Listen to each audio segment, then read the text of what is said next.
Okay, welcome. I am interviewing Robin Hayes today, and she has been in the industry for a very long time. She'll tell you in a sec. But the reason why I'm interviewing her is because I posted on Facebook about dark gray solid brows after microblading, and she commented something that I can't remember, but I remember I learned from it. So I reached out to her and found out that she had all this experience, and here we are doing this interview. So welcome, Robin. Thank you for spending some time with me Hi. today. Good morning. You're welcome. Excellent. So first of all, Robin, how long have you been doing permanent makeup? So I started my apprenticeship in June of 93. So that will put me at 31 years this June. That's amazing. And Yeah. I don't know that many artists like you who have this much experience. I've talked to like Taryn Darling at a conference, Yep. and that's pretty Hmm. much like my most senior artist that I've talked to. So this is a great experience for me.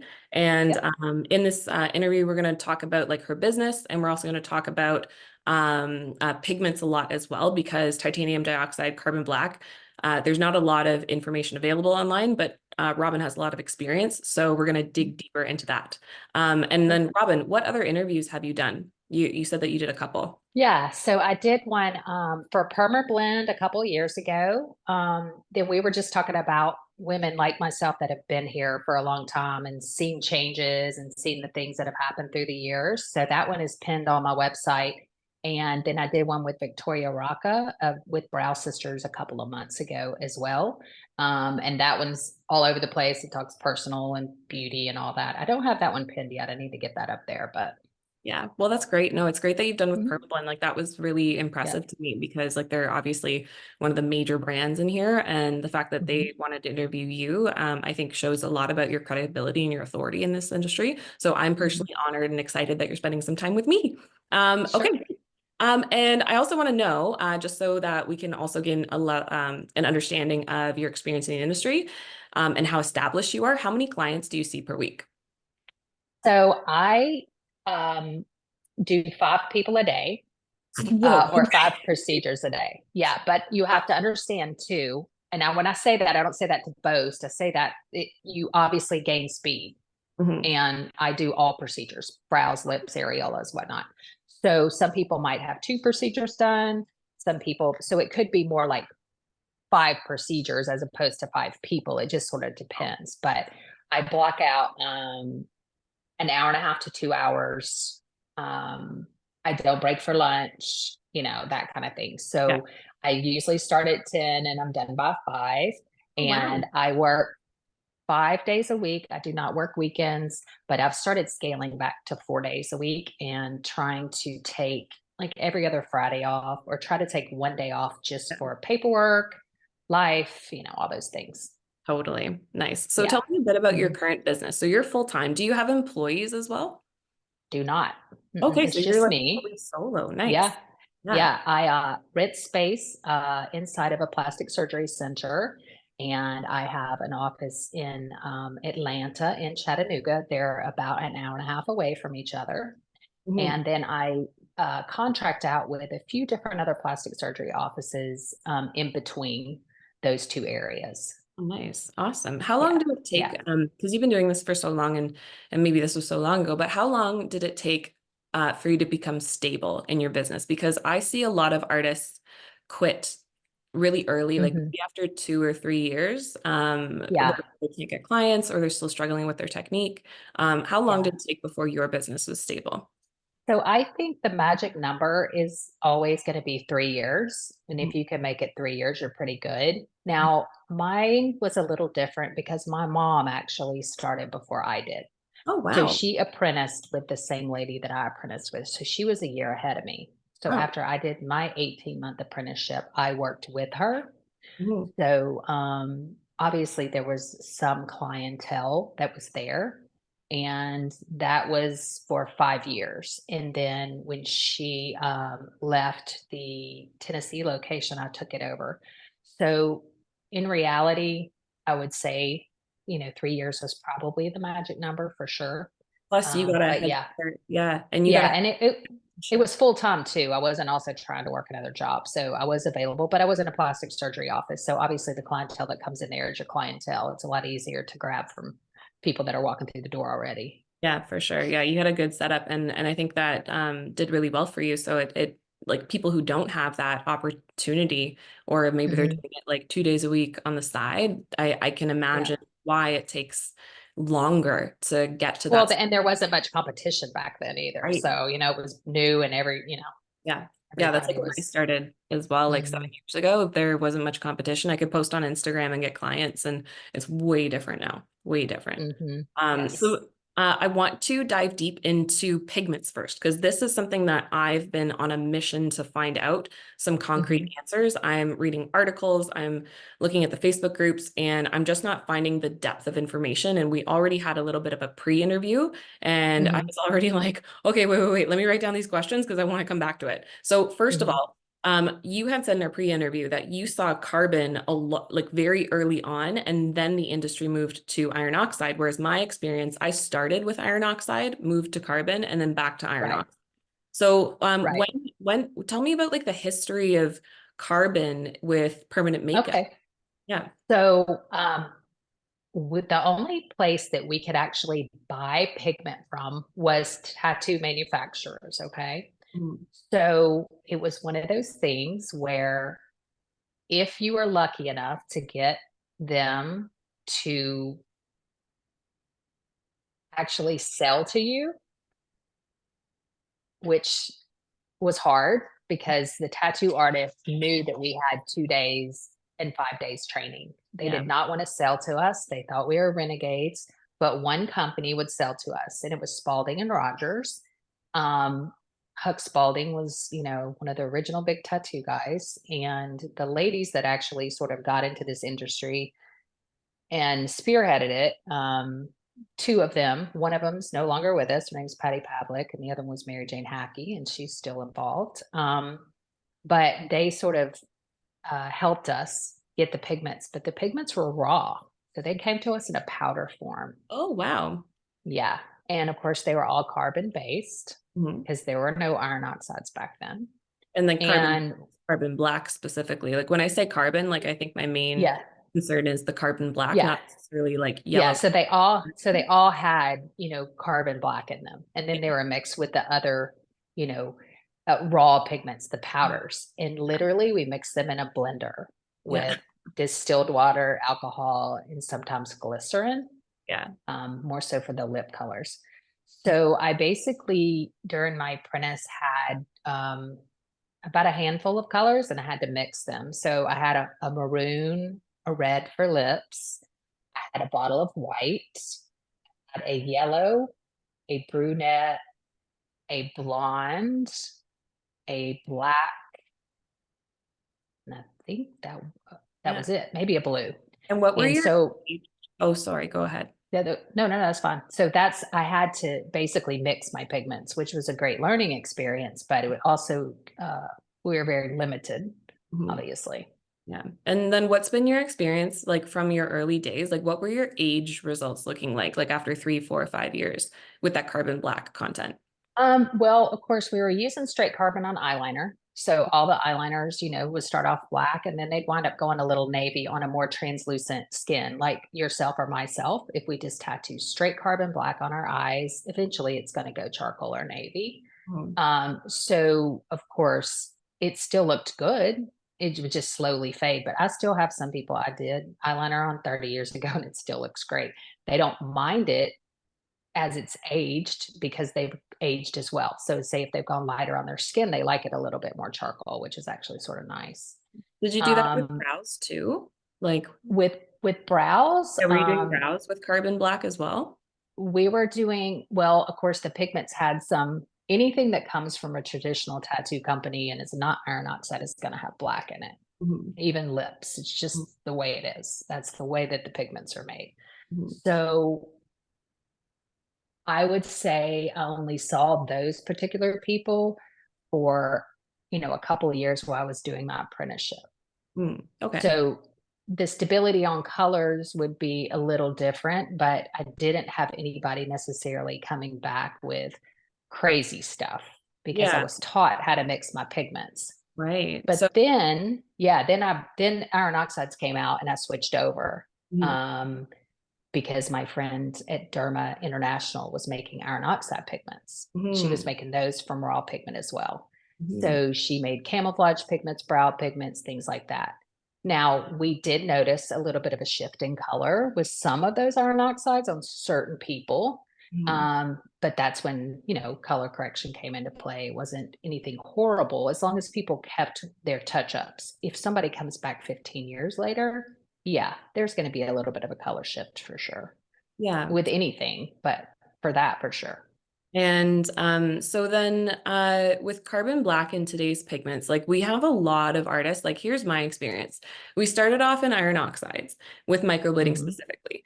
And then clients and artists were both seeking a longer lasting solution, but also the pigments that we were using were in like little jars and they came from China and they were private Mm-hmm. labeled. Because like so many brands had the same pigments I did, just with different labels. And those particular iron oxides went red. Except if I Mm-hmm. used a lot of black, then and that was very gray. So Mm-hmm. then people moved away because the red, I'll say rumor or not even rumor, but the red experience that came along with using some of these maybe lower quality pigments were over modifying, seeing the red. And Mm-hmm. then like Permablend, Tina Davies got really big. Tina Davies Mm-hmm. became like the microblading brand, like used all over the world. But now, and sorry not to name any names, but my own like personal experience and what I'm seeing from even like the aged results from the brand itself is that there's a lot of gray and a lot of migration when it comes to microblading. And so this is unacceptable for me. Tons of my clients have solid gray eyebrows. I'm having to remove them. And I just don't want to use them anymore. So, in your experience, and maybe because you're not a microblading artist, but if you were to Mm-hmm. hypothesize, do you think it is what do you think is causing the migration and the grayness when it does come to microblading? Because when you use a carbon pigment for like ombre shading, for example, you don't have a brow that expands like 2 millimeters, but with Right. microblading, you have the brow turning gray and solid. So do you think it is like the actual cutting mechanism of microblading versus the poking of a needle? Do you think it's the carbon black is just not suitable for microblading? Like, what do you think or hypothesize about this? Yeah. So, for sure. So Tina Davies, I was one of her mentors back when she started. We're very, very good friends. And, Oh, so of course she did, start the microblading thing. And this is my personal, um, take on that. So Tina was microblading with iron oxides and was noticing she was having color shift as well. But mhm, what was happening is we had tons of trainers that were coming in and they were using iron oxides in particular. And I'll mention LI because I was using LI and I love Terran and I love the products. But what was happening is they were putting too much warmth mhm, in the pigments. Instead of one drop of orange or modifier, they were putting like a quarter of a cup, a half of a cup. mhm, So what was happening is all those microblading colors were turning warm. And mhm, Tina was one of those people that noticed that. So then she got connected with World Famous that makes permablend, that makes, her line. And that's why we started with carbons. Yes. mhm, Now, it only makes sense that when you are microblading, everybody's skin type is different. You have this skin type of a grape, or you have this skin type of a boiled egg, right? So if mhm, that person that is making that slice in the skin goes superficial or too deep, you're mhm, going to wind up with an unwanted color. So mhm, putting it in the right position is very important. And how are you going to learn all that? If you don't have an aesthetic background, you're only going to learn from practice or being taught properly. You're mhm, only going to learn from seeing those people back and seeing how that product healed 8 weeks later. You're not going to see that in a 1 week training, mhm. right? Yeah. You're not going to see that person you did in training, which is why, mentorships, apprenticeships are so great because Mhm, you can see, okay, what do I need to do differently? Did I pick the right pigment? Did I go too deep? Is this person not a candidate? mhm, We didn't know that oily skin was going to cause a problem back then. mhm, mhm, Only, in my opinion, only about 20% of the population mhm, is a great candidate for microblading. You mhm, have to have perfect poreless skin. You have to not be using retinols. You have to not get in the sun. You can't have a previous tattoo. all of the above, but I think it's almost impossible to get enough warmth Yeah. to counteract the carbon for microblading. Yeah. Secondly, if you're touching people up every 8 to 12 months, which is a very short amount of time, in my opinion, Hmm. there's no possible way that you're going to be able to go across that same stroke. So you're going to have blurring. It Hmm. only makes sense, Hmm. right? Because carbon is like water, so it's going to spread. Yeah. Yeah. So, in Mhm. my personal opinion, even with doing hair stroke eyebrows, they always do better long term when I use a thicker product like an iron oxide, which is more like a toothpaste consistency and some, but has no black in it or has very little black in it or Mhm. doesn't have the carbon black. Maybe it's got an iron oxide black. Yeah. So there are so many factors that come into play, Mhm. but if you have the perfect person, that is the perfect candidate, then Mhm. it's up to you to decide that, not for the client. They Mhm. don't know the difference between microblading and nanoblading and Mhm. powder brow. They just want it to look good, right? They want it to age well. And then it's up to the person to understand the color theory of that person, what you're putting into their skin plus their skin equals the outcome. And Mhm. then you have to look at their lifestyle. Are they a yogi? Are they always outside? I mean, they can want something, but you can say this is not the best thing for you. And Mhm. you have to decide which technique and which pigment is best to suit them. Yeah. You So, also need to know when they come back mhm. how you can change what happened, which is basically, a color theory thing. So in my experience, I started for the purpose of getting better healed retention. I started tracking on my treatment notes very early on bleeding levels, and also I would post-treatment take a food scale, measure my Mhm. hand pressure of what I used on that client, and record it. Um, and there was Nice. one particular because I wanted to fix it, and within 3 months I actually fixed my retention issue. But what was valuable about that is now that I'm like 5 years later, there was a pigment I was using, and I'll say it, I was using the Febrow's Super formula, which was new. Mhm. And now, even with like, mm, here's the thing, I'll always look to myself first, my technique and my depth.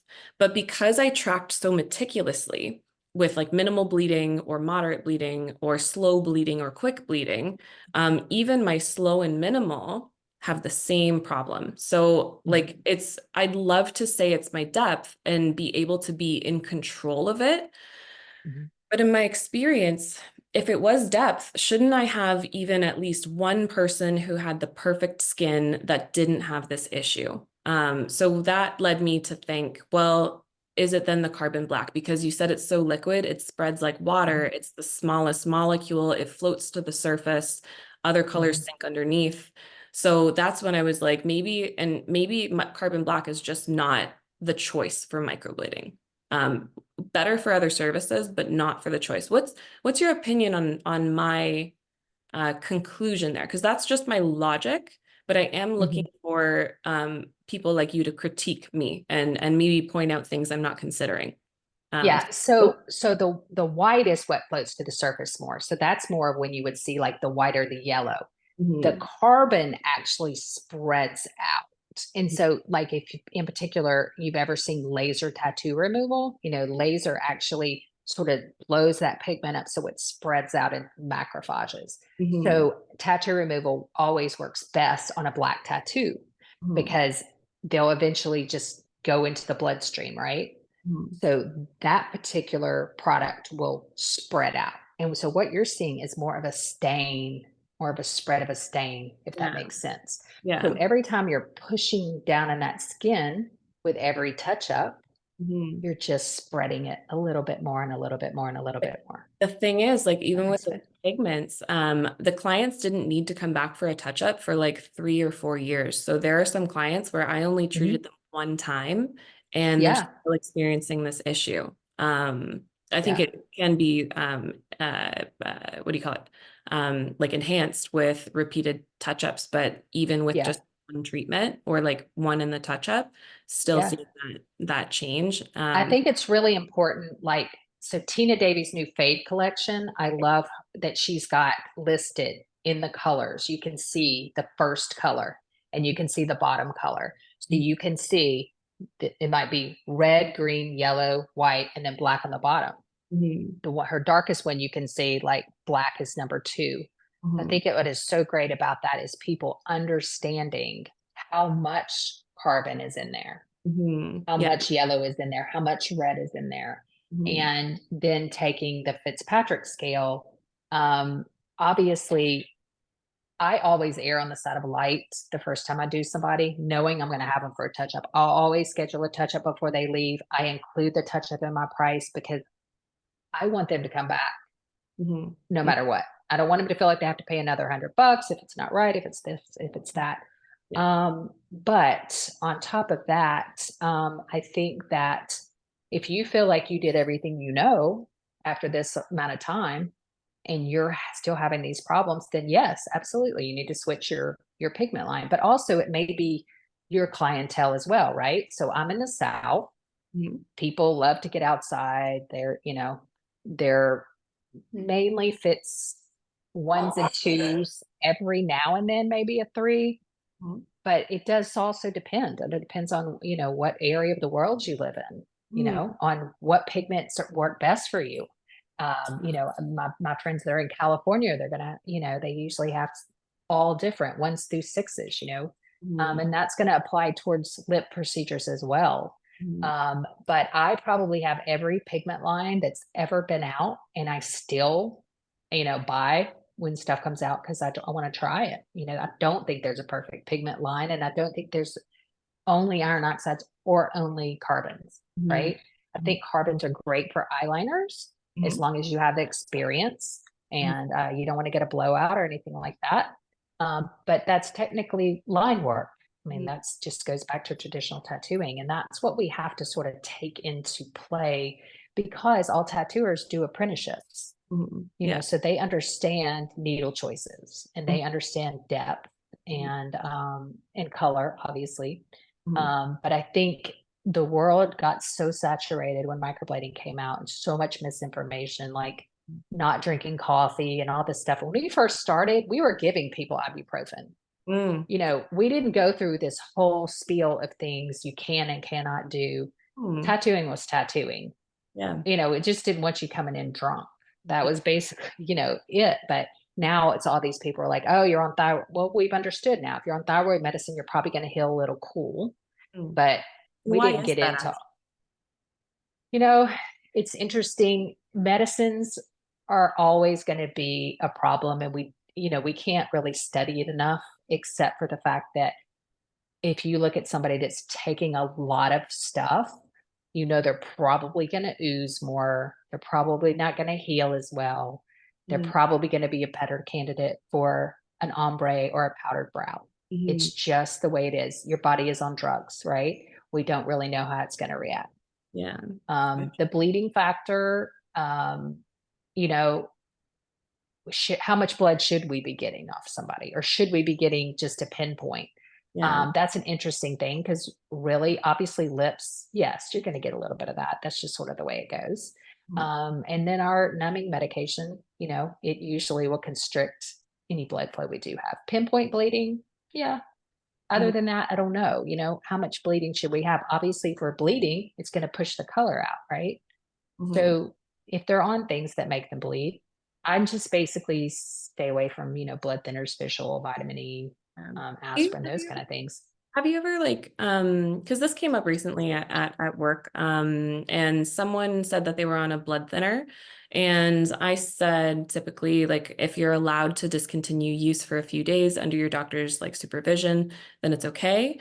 But would you still take that client as a machine client by chance? Even if I would, yeah? and I do make them, but usually we'll wind up, they'll fax they'll call the doctor may want me to fax them, then the doctor will fax me back. But like Xarelto, Coumadin, most people aren't on anymore, but most of the doctors have not had an issue with them getting off of it for 2 days. But I do make them, I don't know their history, right? So I do make them check with their doctor and then get a clearance from the doctor. And I have no problem doing machine brows on them. Do you find at it all. impacts the healed results? Does it make it more ashy or more patchy? Like, do you see complications as a result of taking on machine clients with a blood thinner? I don't. That's good to know because like No. it's common knowledge or common Mhm. practice not to take on these clients. But like if we can, like I literally turned away a client like 2 days ago for it. So I'll reach it back out to Yeah. her after our talk. Yes. So what I would definitely say, you know, you're not going to be a great candidate for us slicing into the skin, but you also have to realize most people that are on these products are also older. So Yeah. they're really usually not a candidate for anything more than a machine brow anyway. Yeah. I stopped taking clients So over a yeah, certain age for microblading just because yeah, their skin is so thin and they usually have hyperpigmentation. So their risk of going black is very high. Um, yes. yeah, so Because they always heal darker. yeah, Yeah, darker for yeah, sure. So, yeah. so let's go into the macrophages. So Hmm. macrophages is something I probably studied maybe about 4 years ago, but I haven't touched it recently. So, Hmm. could you just give us an overview about like the macrophages function, but also more specifically, how does it impact the overall look of the brow? Like, do the macrophages, because like, here's just my logic, because they're Hmm. eating away at the pigment and pulling it away, are they pulling it? And maybe specifically for microblading, because that's kind of where my focus is are they pulling it away? And is that why we're seeing migration?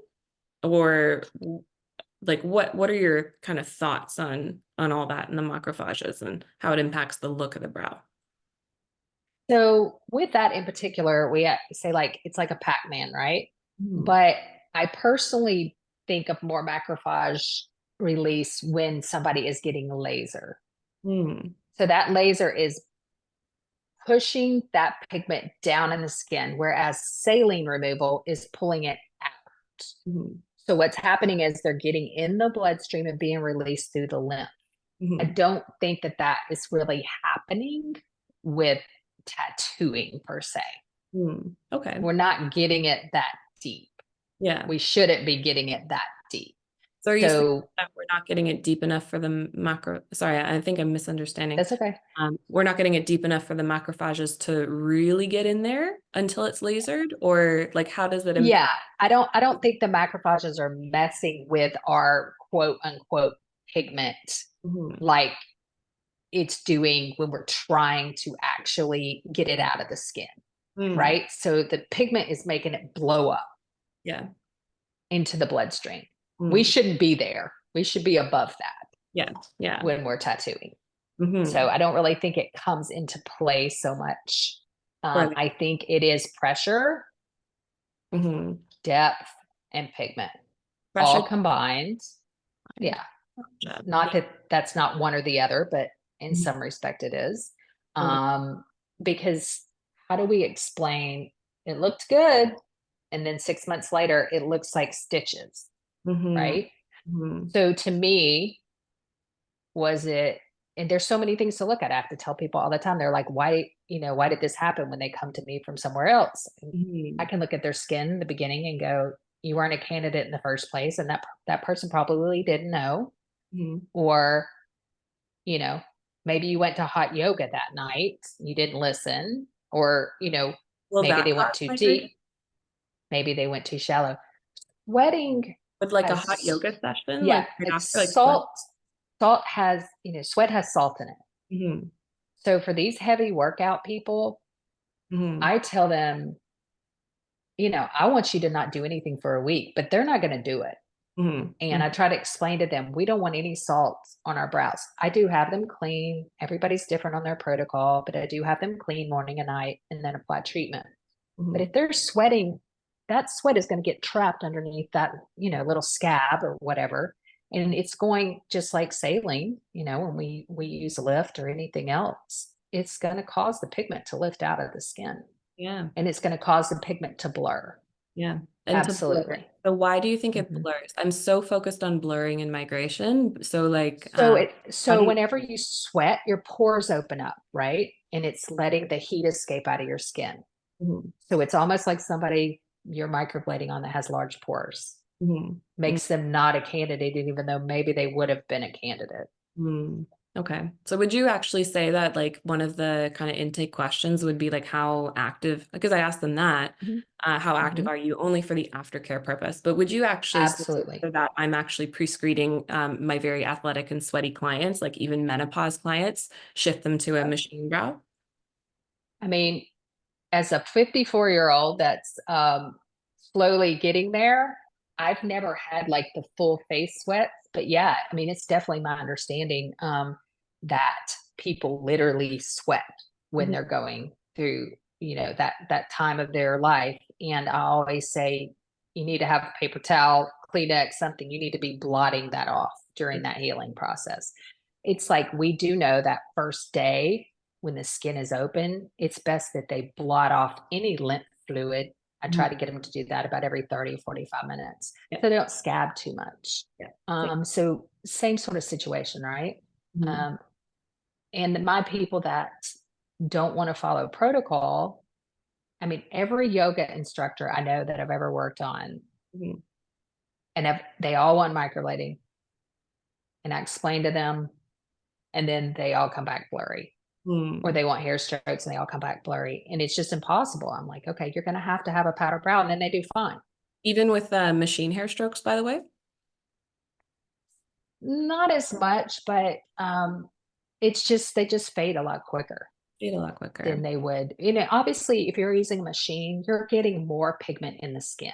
Hmm. If you're doing a powder brow and ombre brow, you're getting more pigment in the skin. Hmm. So if it's common for us to lose 25% in the healing process, you're always going to have some people that lose 10. You're like, ooh, and you're going to have some people lose 40 or 50. And you're like, hmm. Hmm. So what are they doing, afterwards? Hmm. Are they getting in the sun? Are they working in the yard?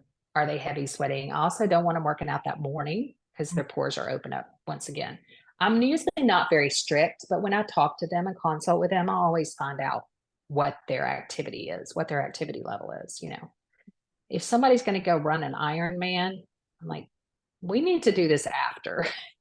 Like I know you want to look good for your Ironman, but we've got to get a follow up in and your training and all that stuff. It's just not going to give us the best outcome. The Hmm. majority of what we do is only going to be as good as that person and them following protocol. Hmm. And being in plastic surgeons' offices, I've noticed the people that don't follow protocol, Hmm. you can tell when they come in and they're all bruised, they're supposed to stop drinking, whatever the case may be. We know that only 50% of the people are probably going to follow our protocol and the Interesting. other 50% aren't. And then they're going to turn around, of course, and blame it on you. Yeah. So it's just super important to stress um, no sweating on the brows, no sun, no swimming. I just basically like, don't do this right before vacation, no bodies of water, quick showers, no steam, Yeah. no sweating.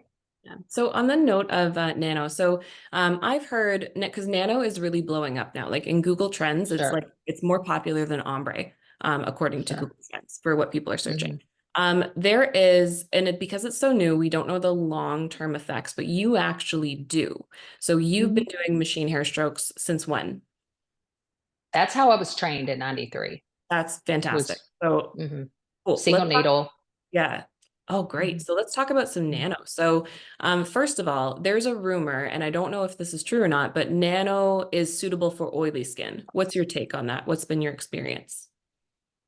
I personally, now I did take a nano class with Mary Richardson, Mhm. and she is the queen of protecting herself and her individuals with addendums. We call her the addendum queen. And me personally, I'm going to say it is just like microblading. It's just a different pattern. That's just my personal belief. Oh, what do you mean We by? have to, well, as far as who's going to be a great candidate, we have to realize that microblading, nanobrows, where are these coming from? They're coming from Asia. They're Mm-hmm. coming from this perfect skin that does great with these procedures. Hmm. You're bringing them over here. We're not necessarily that perfect skin. Hmm. If you're making a tiny little cut in the skin with a machine or a microblade, that person has to be the right candidate for it. Hmm. Now, if people are doing it and they're saying it's okay to use on oily skin, Mhm. We'll see in a couple of years Yeah, that's what I'm because thinking. we really don't know, right? But I don't want to test that on my clients. Like and same with I me. know. If I can just Yeah. touch on the fade line, because I was burned by the super line, which was a new formulation with an old brand, I'm hesitant to Mhm. try any new formulation. I would rather have seen aged results 4 years later than Sure. get on board with like the new Brovie iron oxide or the Tina Davies fade Hmm. line. But that's just because I've been shocked into Yeah. protecting myself and my clients. I can say I started using Tina's Fade line before it came out. Mhm. Um, and I've loved it. I Good. loved it for my more mature clients. I also love LI, and I Mhm. still have tons of LI. And when people come back 3, 4, 5, 6, 10 years later and their color still looks nice, I'm Mhm. going to go right back to what I used on them before. Yeah, yeah. Um, being that I have an older clientele, Mhm. I do, I have to say, when I switched over to more carbon based pigments, Mhm. it looked more tattooed on than I had normally Mhm. done. I was like, is this my work? Mhm. So I am going back to it, except for some of my younger clients that I know can handle the carbon.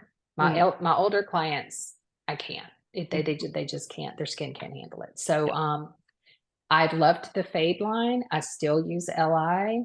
I think there's just an arsenal of things that you have to have, Mhm. and you have to know the skin to use them on. I mean, if you don't try, you don't know. And I understand you may be like, well, I don't want to mess anybody up, but you've been around long enough that you should be able to correct anything if needed.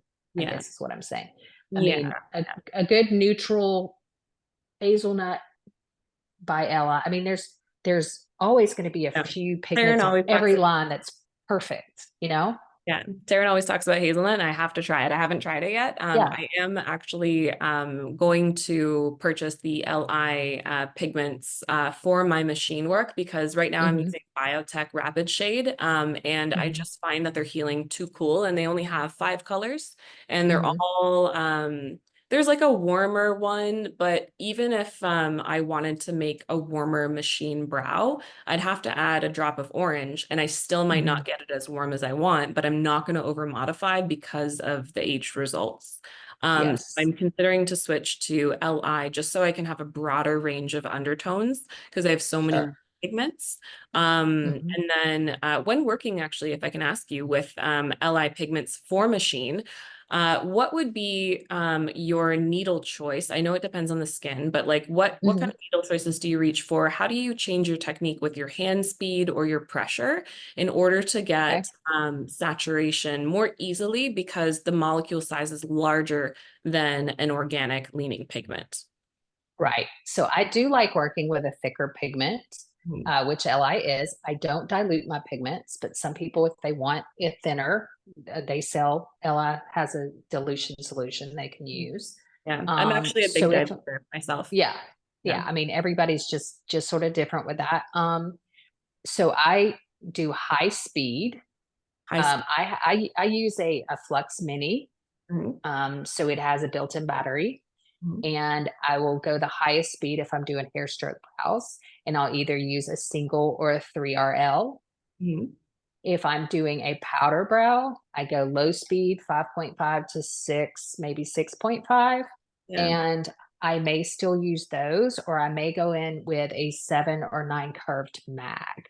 Mm. If they have a lot of hair and we're just looking for that nice outer color under their hair, like, they've got hair, it's just lighter, right? But they've got a good arch and everything's good. I personally, depending on how much makeup they wear, some people are full face makeup people, and those people always get makeup on their brows. Mhm. Yeah. And you're like, stop, clean those off. Mhm. So, what I will usually do the first time I see them, when they can't really decide what they want, I go, you know what?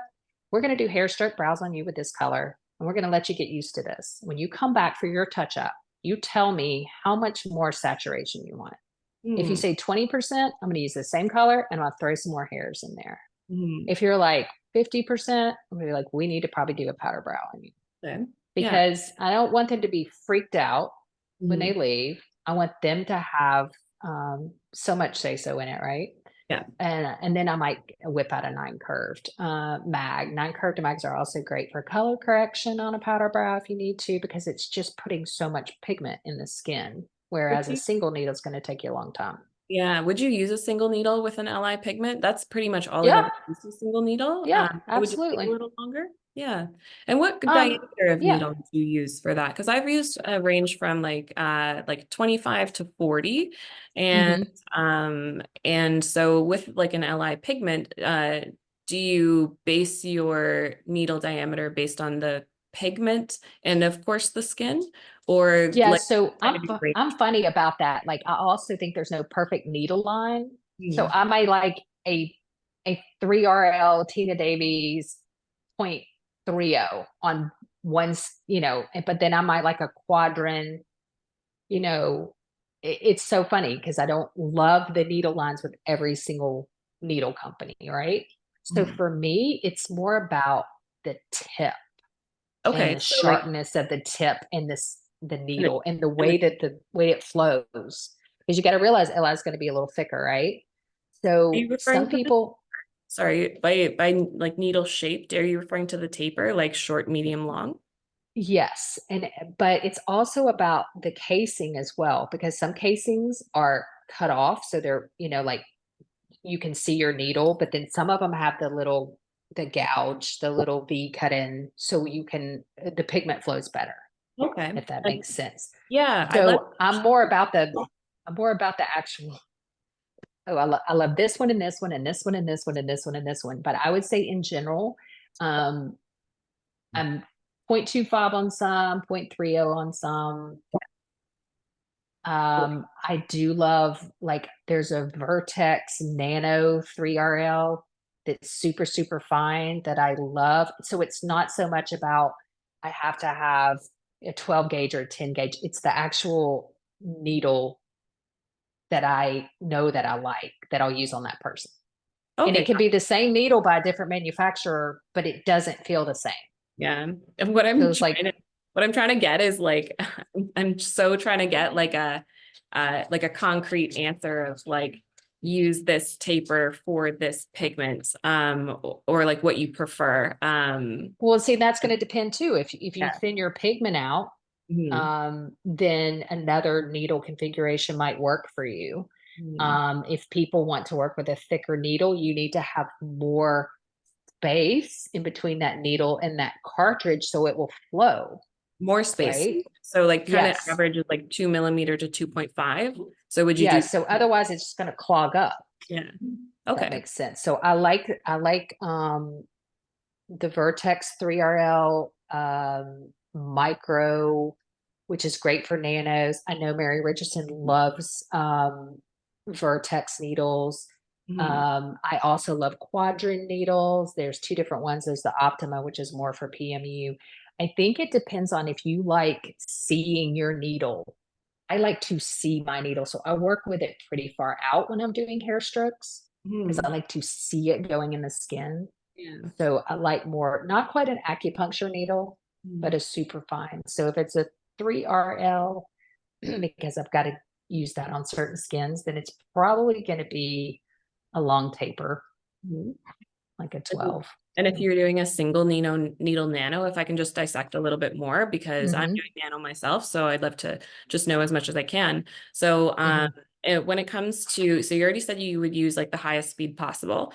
Do you, and then mm-hmm. what's your hand speed? Slower? And do you constantly Slower. contact with the skin, or do you do like a pendulum or a whipping motion? Or it depends on what part of the line you're working on. Like, do you do a whipping motion at the tapers with like a more constant touch in the middle? Like, how would you make like your perfect hair stroke? So I have to literally, I work pretty fast. So I have to tell myself, I think of a metronome that goes back and forth when I used to take piano. And Oh it yeah. just goes tick, tock, tick like that. So I have to say to myself, slow down. So in the very first pass, it is just a stroke, You just just go a one, methodical go stroke. a very slow stroke. Yes. And I will do that through the whole brow, very Yeah. spaced out, Mhm. so I can feel that skin and see Mhm. how it's holding pigment. And Mhm. then that way I can also put the secondary anesthetic on there, get them a little bit more numb. I do pre-numb as well. Mhm. And then I go from there.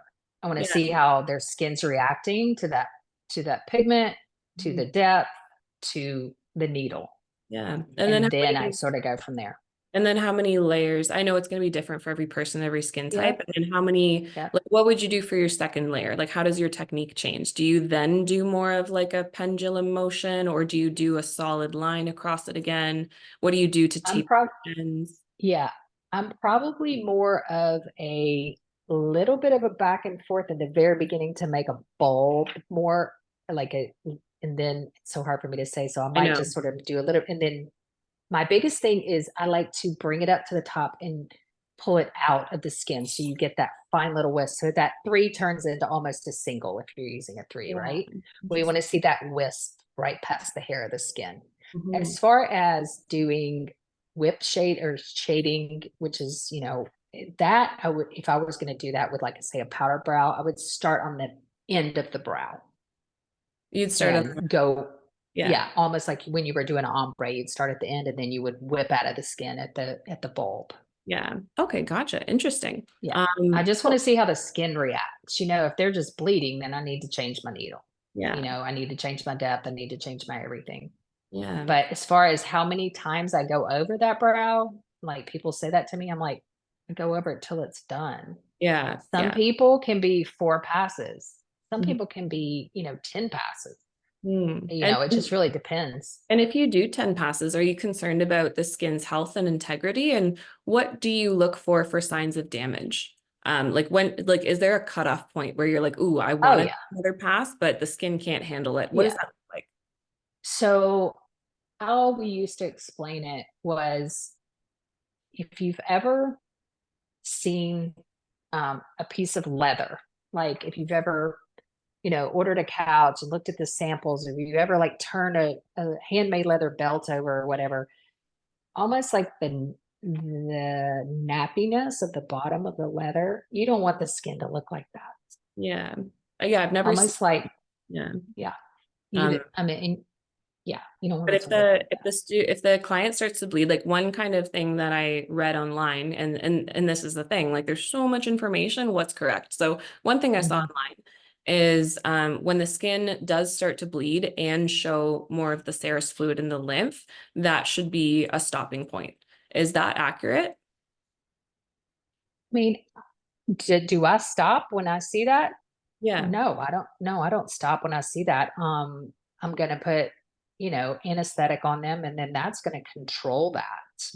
Okay. It was And more like, then is keep that the going. sign? Yeah, it was more like, is that this? I guess the question is that the sign of the skin is now being overworked a little too much?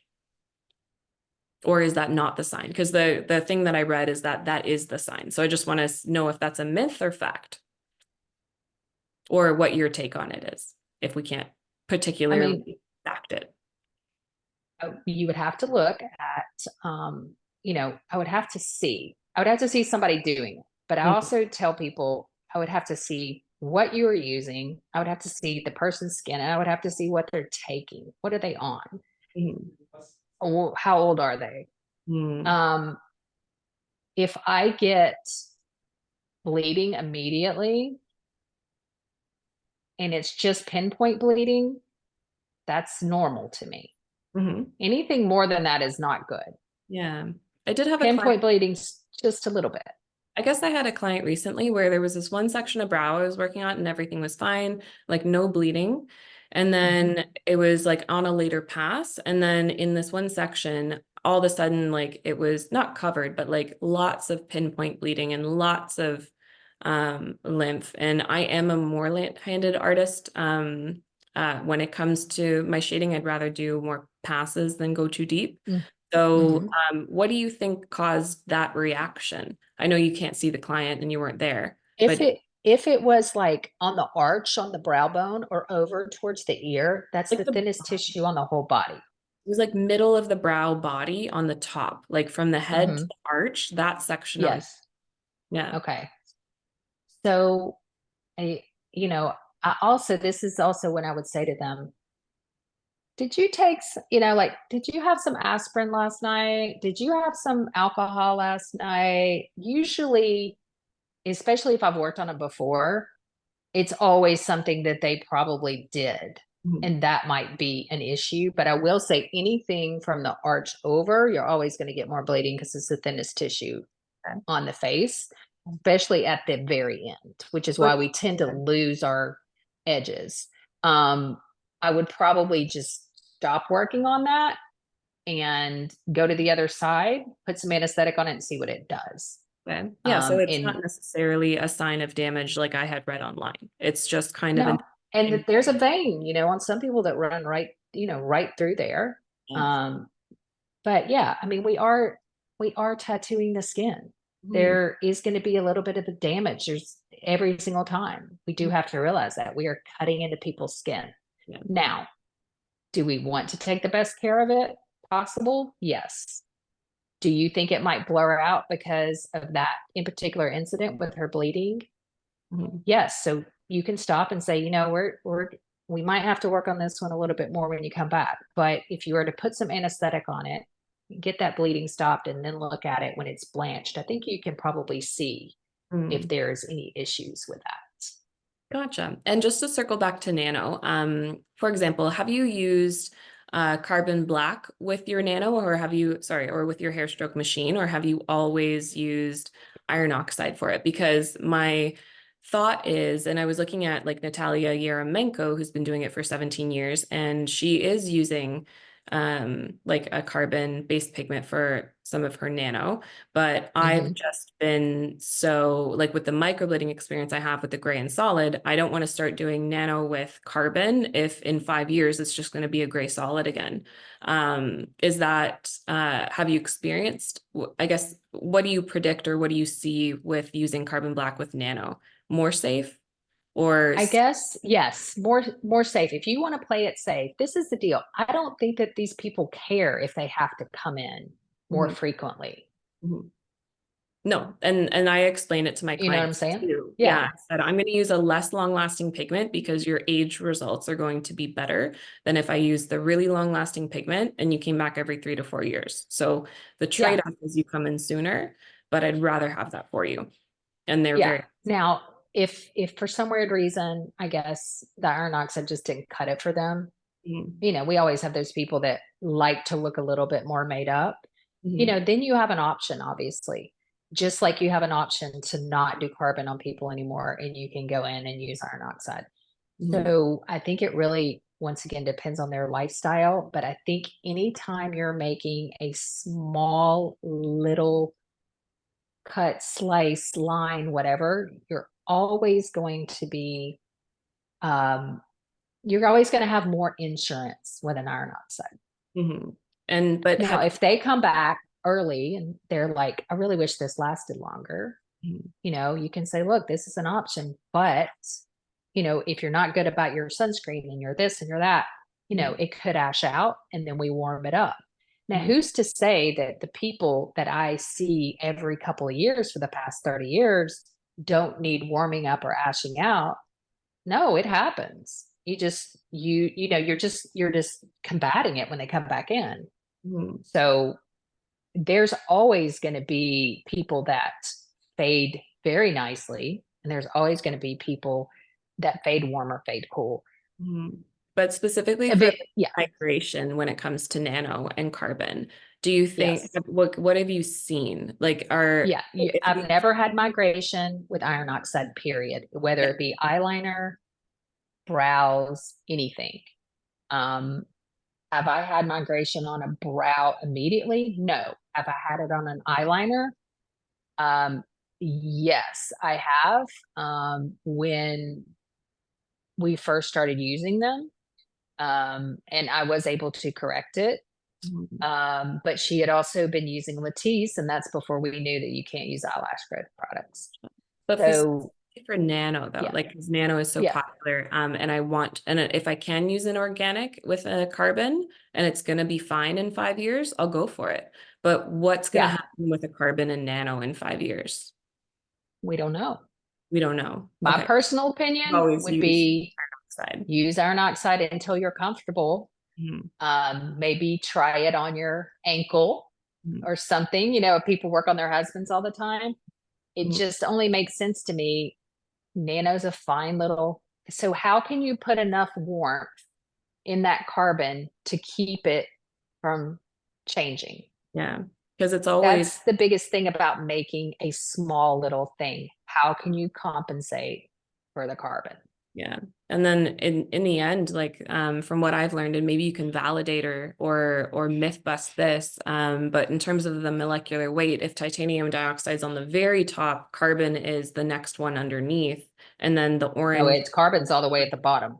Oh, I thought carbon was on top. Carbon floats to the top. So carbon goes No, no, underneath? no. Okay. Carbon, white floats to the top, and carbon is because white is thick. Hmm.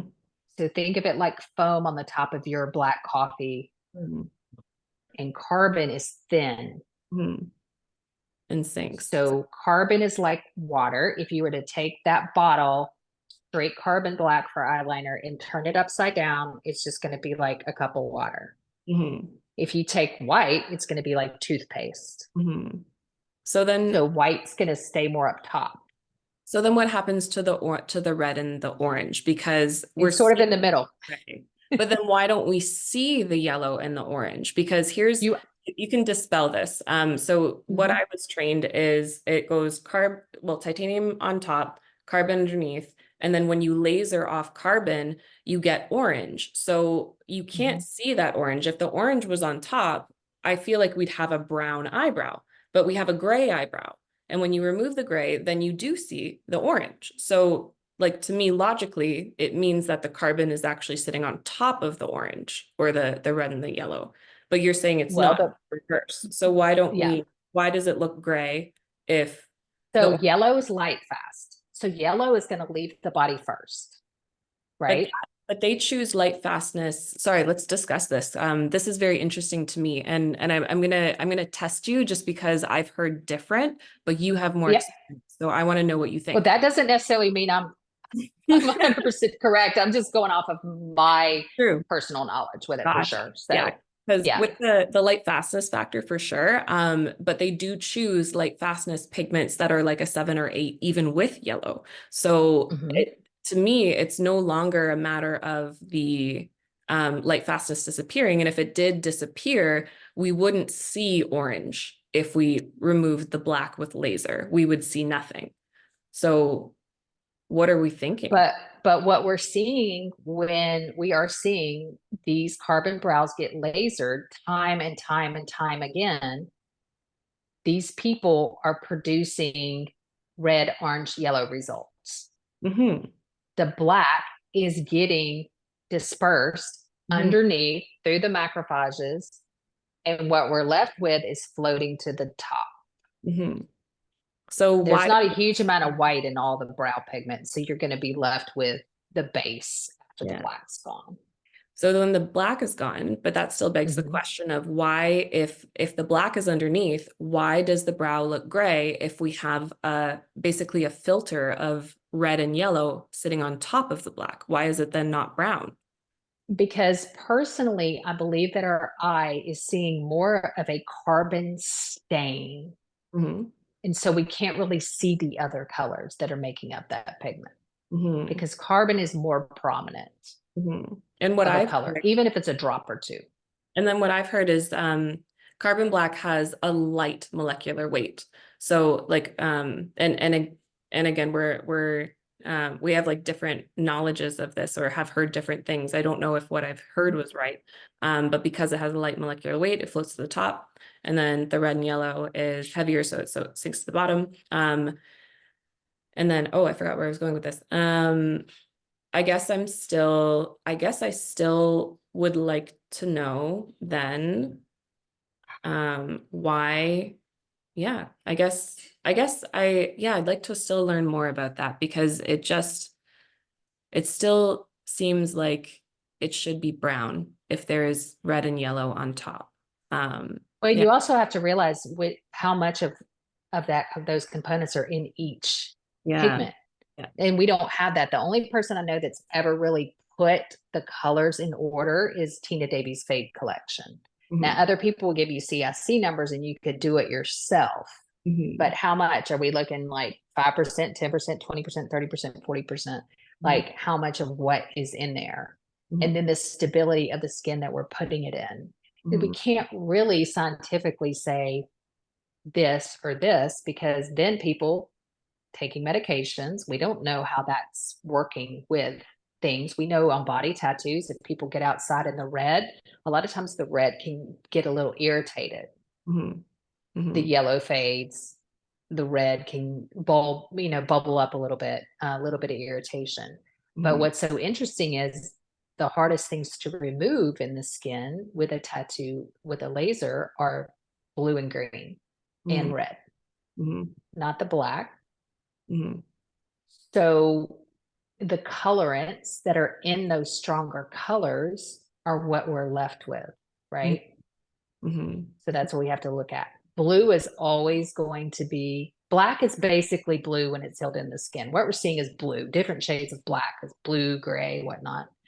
So that, and this is from me having a tattoo removed myself, the hardest thing, everything's gone but the red and the blue. Interesting. And they have to actually use a separate device for the red. Yeah. So you also have to know, how are they making those colors? Because we know there's different ways to make brown, black and orange. It's a cheap way, green and red. There's different ways to make all these colors. Yeah. So we have to take that into that iron oxide. I've actually heard both sides. One side, I've heard that iron oxide pigments, they do actually come in brown without mixing red, yellow, or black. And then someone also told me, no, that's wrong. It's always red, yellow, and black. What do you know about? So I will tell you that I think there's a person, Mita, who works at LI, gives a beautiful description of how iron oxide pigments work, a lot better than I do. But as far as being a chemist, right? So she could explain it probably a whole lot better than I could about how those, I don't want to say atoms, but how that works when it's implemented into the skin, and then how it fades over time, what the strongest ones are. Without really going in, I think, and seeing it, it's like when you could drop the pigment in a thing of water and actually see what the base is. And then we're always have to realize, whatever we're doing, we're putting it in somebody's skin. So we have to take that into account. What are their undertones? That's always going to be something we have to factor in. And that's why people's color choices aren't always great the first time.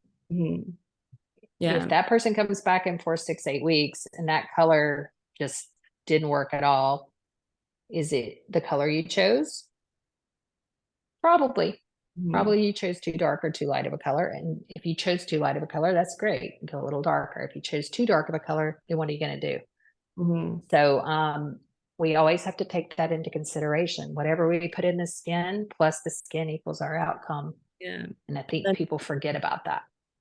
But to circle back to the original question, does brown iron oxide exist in its pure form without mixing red, yellow, and black?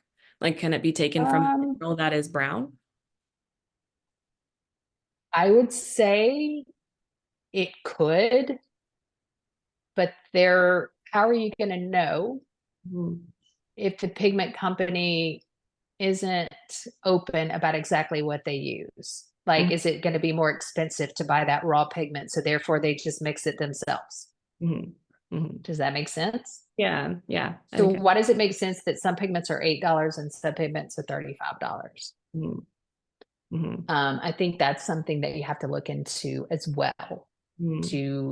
Are we just making a gazillion different colors to sell, or can we get back down to the basics and make our own colors like I was trained to do?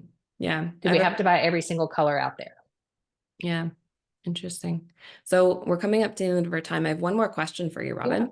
And Sure. it's just circling back to something you said earlier about pre-care and kind of uh, I don't want to use the word myths, but just in the word Mhm. in your years of experience, for example, blood thinners are not an issue. Maybe caffeine is not an issue. What are some other kind of before care um, uh, common practices that you Well, in your experience are not actually a problem or when it comes to before care? well, I will say what is a problem, and I experienced this the other day, is people going and getting a sunburn and then they come in and they want their brows touched up and they don't think it's any big deal. And it's the worst because their skin is so sensitive. I experienced this last week and I was like, nope, you're going to have to come back. I mean, the minute I tried it, she just bled like crazy and nothing had changed in her protocol except she had just gotten back from the beach. So Okay. now it's like I'm telling them no sun a week before, no sun a week out or two after, whatever, because their skin is just not in good condition. Hmm. Or, they went to the sun tent because they had you know, a, something to go to and they wanted to be tan. No, Hmm. you're not in good condition. This is very big with scalps too. Oh my gosh, with scalps, if they go out and get any sun, that carbon will turn blue on them so quick. Oh, yeah. And also sweating and heavy workout, which a lot of these people that are getting their scalps done are huge workout people, and it's just so hard to stress to them Hmm. because that carbon is gonna it's just gonna pull blue so quick. So Um, what else is in so your yeah, no retin-A for they can stay off the retin-A a couple weeks before. Mhm. And That then always helps. The retin-A thins their skin. yeah, and then I also heard with Retin-A, because it also like lightens the pigment. Um, Mhm. but then I also saw an artist online who said no Retin-A for 2 weeks prior and also for Mhm. 30 days after your touch-up. So they're basically not doing Sure. Retin-A for 2 months. Yep. That's something you'd I agree with? tell them to just stay off retin-A on their forehead, period, and Oh, use okay. something else, or I'm going to see them more often. That's up to them. They Okay. can use it from here down, but retin-A is pretty strong. Mhm. Retinols are not as bad because they're Mhm. sort of buffered. Mhm. But yeah, I mean, definitely 2 weeks before. It's just like the same thing with Latisse. I don't want you using it a month before, at least for eyes. And then you can't use it again until after your touch up and you're healed. So I basically tell them they're going to have to stop any lash growth products for almost 2 months because you consider their follow up appointment. And after that, sort of the same thing with retin-A. And I try to explain the little Pac-Man thing. This is eating the pigment just like it does your sun damage. Mhm. So if you use this, you're going to be in here more often. Gotcha. Are there any Yeah. other kind of like things that you're hearing in the industry where you're like that's not true in my experience, or that you question? Like, is there any kind of is it what do The you biggest thing is that people say caffeine makes you bleed. Caffeine is not a blood thinner. caffeine's not a blood thinner? Okay, this is news No, to me. So yeah, tell no, me more about caffeine that. is not a blood thinner at all. Hmm. Um, how that got started, I don't know. Now, I do not want my ladies not having their coffee and then they're going to come in with a headache because they're used to having a cup of coffee every day. Do Hmm. I want them jumping out of my chair because they had a Red Bull? Absolutely not. But I do not tell them they have to stop caffeine, and caffeine is not a blood thinner. That Interesting. is like the biggest myth. And my husband's a physician. Yeah. Yeah. We've, like Tell us I, your like I have debunked it reading is that. not a blood thinner. Nice. Now, does it keep people from relaxing? Maybe.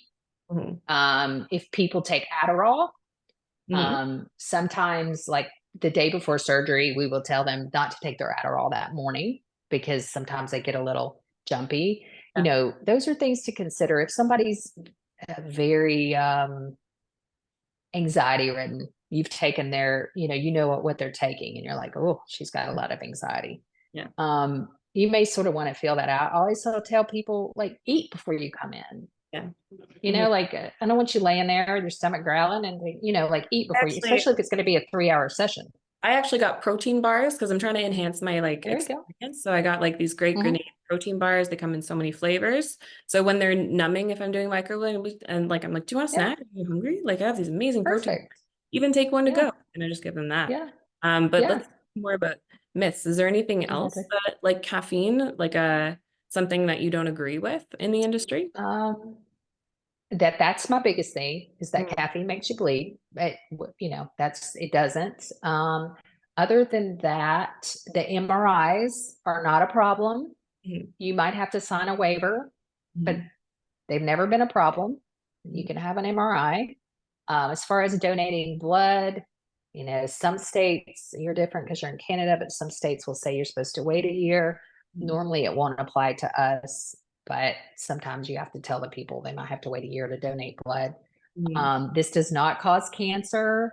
On the NEHA board, we're studying MOCRA and all these things about pigments. And that has been a little bit of a myth. The European pigments are because they are stricter than we are about certain things. mm, Um, our FDA does not approve pigments. It approves colorants for things like blush and everything else. It doesn't approve pigments yet, and we hope they don't get involved, but it looks like they're trying to get involved. mm. So that could change the whole of everything, just like they did with lash dye. They took some of the lash dyes off the market. So that could change our ability to get some of these pigment lines. And Well, we're yeah, because hoping that we can help with that. what I heard happen with the EU is that, because I heard Taryn Darling said this, in the EU, they made it so that I'm going to missay it. It either cannot be 100% iron oxide, or I heard Taryn Darling say that that means that carbon needs to be in like all the pigments in the EU. Did you hear that as well? I did not hear that in Okay. particular And thing. I No. won't go into too much detail, and I don't want to spread a Mhm. rumor, but Mhm. yeah, if anyone knows, drop it in the comments. Yeah. Um, because we'd all like to learn.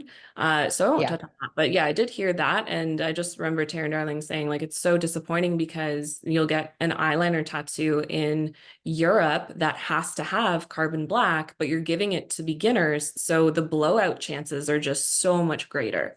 Um, Absolutely. yeah, so it's like who is a permanent makeup artist in charge that's making these regulations? Probably They're nobody. not. It's No, not they're permanent. governmental boards. I've worked Exactly. in Georgia and Tennessee. They're all just men that really don't understand. So that's why we want to get involved. We don't want to get involved, but we have to get involved Yeah. because this is our livelihood. And so I particularly am working with SPCP, and we're working with the tattoo associations together as Mm, a joined group. We have meetings once a month, and that way we can promote this information to environmental health and show them the best way to make these decisions instead of just making them and not having any basic knowledge of how it works. totally.